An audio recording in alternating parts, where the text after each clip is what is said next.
Ibu-ibu hamil yang masih bingung nih, maju mundur, kira-kira puasa nggak ya tahun ini, atau jangan dulu deh, atau puasa deh, enaknya apa setengah bulan aja puasanya, atau gimana nih. Buat Bumil yang masih bingung, kita akan mengupas seputar rambu-rambu puasa buat Bumil nih. Jadi biar nggak bingung lagi kalau kondisi kehamilannya memang aman, apakah boleh puasa atau enggak. Jadi emang akhir-akhir ini juga kalau saya praktek juga banyak yang nanya ya, Bumil tuh dok boleh puasa nggak, boleh puasa gitu ya. Sebenarnya mungkin mereka mau tapi ragu gitu karena nggak tahu ya. Ya makanya kita buka sedikit lah ya, apa sih rambu-rambunya gitu kan ya.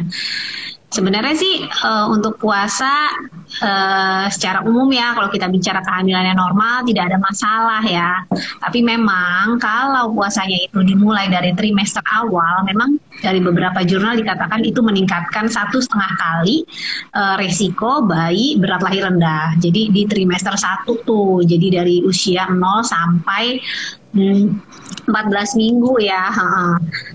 Tapi untuk trimester 2 ke atas, artinya trimester 2, trimester 3, itu banyak juga jurnal yang menyimpulkan kalau tidak ada efek ya. Biasanya kan yang ditakutkan selain berat badan lahir rendah itu prematur ya, lalu resiko kontraksi yang nantinya akan bikin persalinan lebih cepat dan kontraksi yang lebih sering gitu ya sebelum seharusnya, kayak gitu sih yang paling sering. Tapi itu tidak ada evidence-nya kalau memang puasanya dilakukan di trimester 2 dan trimester 3 selama memang kehamilannya bagus ya. Artinya dia memang kontrol gitu, dia memang USG secara teratur sesuai dengan jadwal ya, insya Allah nggak ada masalah gitu. Tapi memang ada beberapa ketentuan gitu ya, ketentuannya yang perlu diikutin lah oleh sebetulnya ya. Dari untuk trimester 1 enggak, untuk trimester 1 sih lebih dianjurkan tidak ya, karena itu tadi dia memang lebih beresiko untuk terjadi kecenderungan berat bayi lahir rendah ya. Kalau dimulai saat puasa itu dia usianya usia trimester 1.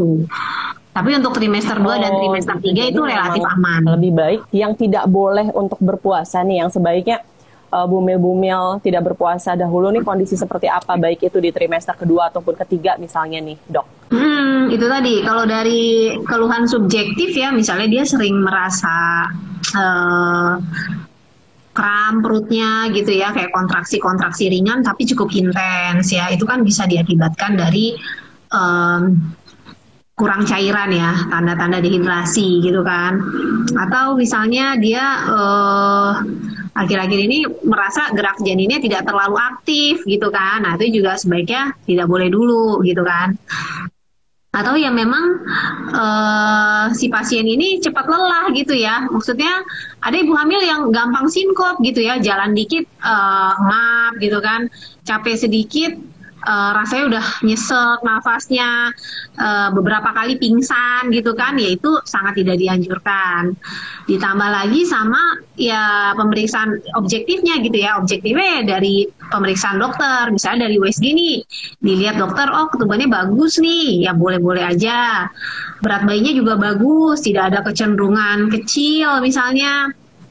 Ya itu juga salah satu faktor yang mendukung ya. Tapi kalau ketubannya udah berkurang di bawah yang seharusnya, atau kurva bayinya udah di bawah rata-rata, biasanya sih tidak dianjurkan. Nah kalau gitu dok, berarti di trimester pertama itu memang kebutuhan nutrisi janin itu lebih banyak, sehingga sebaiknya di trimester pertama tidak berpuasa terlebih dahulu, atau kenapa nih dok? Ini kaitannya nanti dengan kebutuhan gizi Bumil saat berpuasa gitu, supaya perkembangan janinnya bisa terjaga gitu dok. Iya memang, jadi trimester 1 dari 0 sampai 14 minggu ya, sebenarnya sampai 12 minggu sih, itu lagi golden periodnya kehamilan di situ. Jadi lagi pembentukan organ ya di situ gitu. Makanya kasihan sebenarnya ibu-ibu yang mual muntah parah gitu ya, kalau tidak bisa teratasi itu kasihan, karena artinya nggak optimal bisa perkembangan babynya nantinya ke depannya ya, mungkin nggak saat itu ya, maksudnya efek dia ke depan gitu ya, motoriknya nantinya, terus kognitifnya itu nggak optimal gitu. Makanya di usia trimester 1 itu lagi butuh-butuhnya nutrisi sebenarnya gitu sih. Jadi sebaiknya memang tidak dianjurkan. Mungkin kalau dia mau ya, maksudnya ada pasien yang nggak apa-apa lah dok, puasa aja daripada nanti saya banyak utang segala macam ya. Ya paling gini, kalau mau triknya ya dia puasa tapi dia nggak mengubah pola makan dia. Artinya dia tetap 3 kali kan, buka, sahur, sama malam sebelum tidur jam 10, jam 11. Nah, jadi tetap dia makan 3 porsi besar. Terus cairan ya harus diperhatiin lah, harus ditakar ya. Kalau dikira-kira tuh pasti kurang. Jadi cairan harus ditakar. Jadi mulai dari dia buka sampai sahur tuh minimal 2,5 liter. Nah, kalau emang bisa seperti itu dan tidak ada keluhan ya, tidak ada kram-kram perut gitu kan, nggak ada flek, nggak ada tanda-tanda kontraksi lah, ya itu mungkin masih boleh ya. Tapi memang dia bisa menjaga polanya kayak begitu gitu.